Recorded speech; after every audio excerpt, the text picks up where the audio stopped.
Over the past few years, the AAA games industry has been, to put it lightly, a mess. Ironically, it all came to a head in what many considered the best year for video games, 2023. Even with so many big-name titles and successes, from The Legend of Zelda Breath of the Wild and Super Mario Bros. Wonder to Baldur's Gate 3 and Marvel's Spider-Man 2, the year saw over 9,000 layoffs. This would roll into 2024 when almost 15,000 layoffs occurred. It was also a year that saw multiple studios shuttered. Even after acquiring Activision Blizzard and becoming one of the biggest game publishers in the world, commanding a venerable army of IPs, Microsoft shut down Tango Gameworks, Arkane Austin, and AlphaDog Games. Sony wasn't too far behind, shuttering its London studio, Deviation Games, and most infamously, Firewalk Studios in the wake of one of the biggest first-party failures of all time, Concord. Then we arrive in 2025 with Warner Bros. Games closing down Monolith Productions, Player First Games, and WB Games San Diego. Many saw the writing on the wall for some major changes at the company. Look no further than mounting losses and failures through the years for WB Discovery as a whole, but few expected Monolith, one of the most respected developers of all time, to die out. On the gaming front, there is so much to dissect as well. Despite the low chances of success and seeking some form of recurring revenue, live service titles continue to be released before crashing and burning. Suicide Squad Kill the Justice League is one example, impacting Warner Bros. Revenue by $200 million. Tack on Multiverses, which contributed another $100 million impact. It's rumored that the failure of both titles spurred the cancellation of Wonder Woman, a title that was soft rebooted last year and already surpassed $100 million in its budget.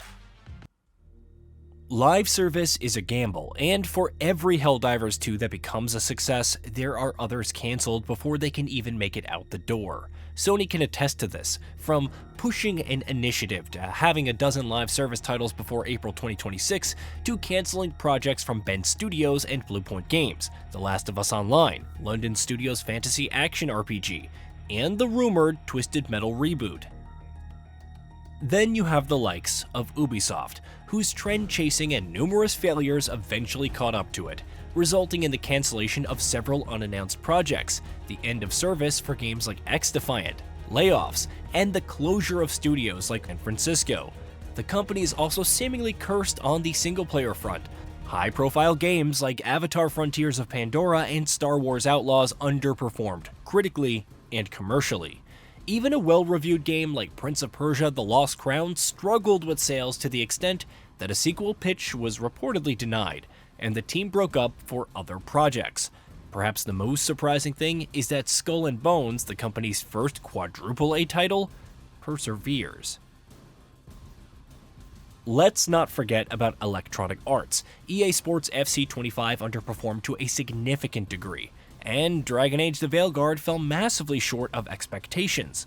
Remember how the next Dragon Age was supposed to be a live service title but subsequently rebooted, the remains patched together into a single-player game? Whatever you may think about the result, fans were far from impressed. And with many team members either leaving the company or reassigned, first temporarily and now permanently to other EA projects, the BioWare of the past is looking even less like itself than ever before.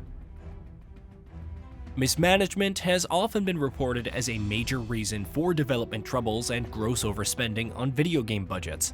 But surely those developers could go on and start their own studios away from corporate meddling, right? Not necessarily. Former BioWare head Casey Hudson's Humanoid Origin was founded 3 years ago and shut down last November due to an unexpected shortfall of funding. Phoenix Labs, formed by former Riot game developers, saw its Monster Hunter-like Dauntless go through one terrible phase after another, including acquisition by a blockchain company. Months after its most hated update yet, it's shutting down this May. Of course, it's not like a successful project means job security. Even after the breakout success of Marvel Rivals with over 40 million players and more than $200 million in revenue, NetEase Games still shut down its US-based development team. There's also the whole upheaval with the company's international studios and investments, affecting the likes of Yakuza creator Toshihiro Nagashi's new studio, among many others. But That's another story altogether. What exactly is happening? Is it because the industry couldn't keep up with the accelerated growth from the pandemic? Is history simply catching up to a medium that has seen nothing but sustained growth over extended periods? New consoles are introduced, promising to push the graphical envelope, and the jumps in visual fidelity are more incremental than ever. That hasn't stopped video game budgets from ballooning to absurd proportions, like the $315 million spent on Marvel's Spider-Man 2. There are so many factors to consider, but one thing remains true. AAA gaming doesn't garner the same amount of prestige it once did. If anything, it's considered more of a meme than a representation of actual quality. How many AAA games from major publishers have launched with performance problems, bugs, glitches, or game-breaking issues? Inflation may be something that video game prices have avoided throughout the past many years, but that hasn't stopped some companies from stuffing microtransactions into their games. With more titles embracing a $70 pricing structure, it's the classic case of video game publishers having their cake, eating it, and then charging you for the candles after crashing the part and forgetting it's your birthday.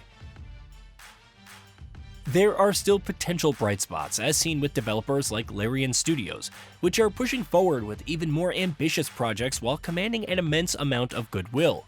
Kingdom Come Deliverance 2 also turned out to be a major success.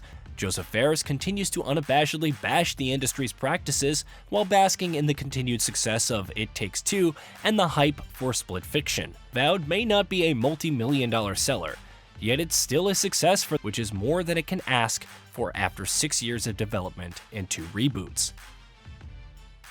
From Software may be embarking on a new multiplayer journey with Elden Ring Night Rain, but is doing so off the back of universal acclaim and tens of millions of sales for the original game. We don't have to mention the continued success of Monster Hunter with nearly 1.4 million peak concurrent players on Steam for Wilds, or its publisher's bright outlook. Nintendo also continues to prosper while bucking the need for graphical supremacy, delivering hit after hit, even in its leanest year yet, with the Switch 2 poised to break records.